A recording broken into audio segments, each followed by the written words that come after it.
আর আজকে এসে মানুষ কিন্তু কথা বলছেন, তার স্বাধীনতা উপভোগ করছেন। 24-এর 5ই আগস্ট এবং 25-এর 5ই আগস্টের মধ্যে পার্থক্য আপনি কী দেখছেন এখন পর্যন্ত?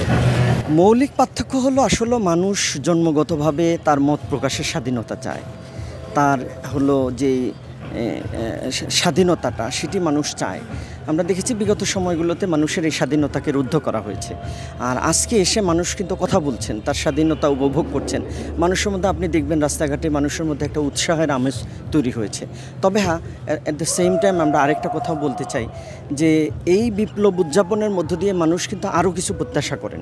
সেই প্রত্যাশাটা হলো যে মানুষের নিরাপত্তা প্রতিষ্ঠিত হবে, সুশাসন কায়েম হবে, আইনের শাসন প্রতিষ্ঠা হবে, তারপরে হলো মানুষের যে মৌলিক অধিকার সেটি প্রতিষ্ঠিত হবে। আজকে দেখেন বাংলাদেশে আমরা 54 বছরের পরেও আমাদের 4 কোটি মানুষ এখনও মাত্র দিনে 100 টাকা ইনকাম করে। এই যে মানুষ দারিদ্র্য সীমার নিচে বসবাস করছে, একটা খারাপ সিচুয়েশনের মধ্য দিয়ে মানুষ যাচ্ছে, মানুষের 3 বেলা খাবারের পাচ্ছে না, কিংবা এখনও মানুষ রাস্তায় ফুটপাতে ঘুমাতে হচ্ছে। এই যে মানুষের মৌলিক অধিকারগুলো সেগুলো কিন্তু মানুষ পাচ্ছে না।